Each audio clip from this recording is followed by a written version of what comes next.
তাই জগৎ গুরু ভোলা মহেশ্বর গো বেশ্যালয়ে যায়, সকল বেশ্যাদের একত্র করে, সকল বেশ্যাদের কর্ণমূলে কৃষ্ণ নাম দান করিয়া যায়।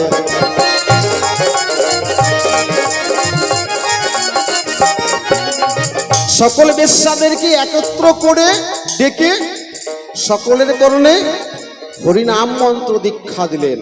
কে? তোমার পাগলা ভোলা, তোমার স্বামী, যাকে তুমি ভেবেছ আসামি, সেই তোমার পাগলা ভোলা। সকল বেশ্যাদের কর্ণমূলে দীক্ষা মন্ত্র যখন দিল, সেই মন্ত্র উচ্চারণ করে সকল বেশ্যারা বৈষ্ণবী হইল।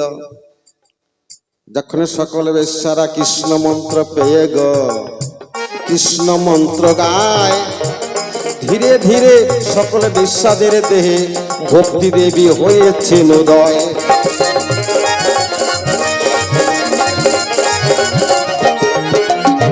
যখন ভক্তি দেবী সকল বেশ্যাদের হৃদয়ে গো আসনে পেতে বসিল,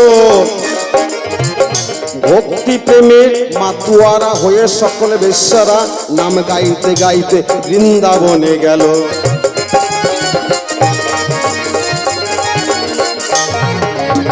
মধুর বৃন্দাবনে গিয়ে গো সকল বেশ্যারা দেখো ভোলানাথের কৃপায় অন্তিমে তারা রাধা গোবিন্দের যুগল মূর্তি নয়নে দেখতে পায়।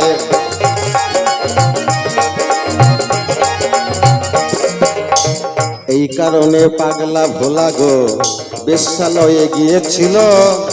শোনো শোনো পার্বতী, প্রথমে কথার জবাব কথাই মিলে গেল।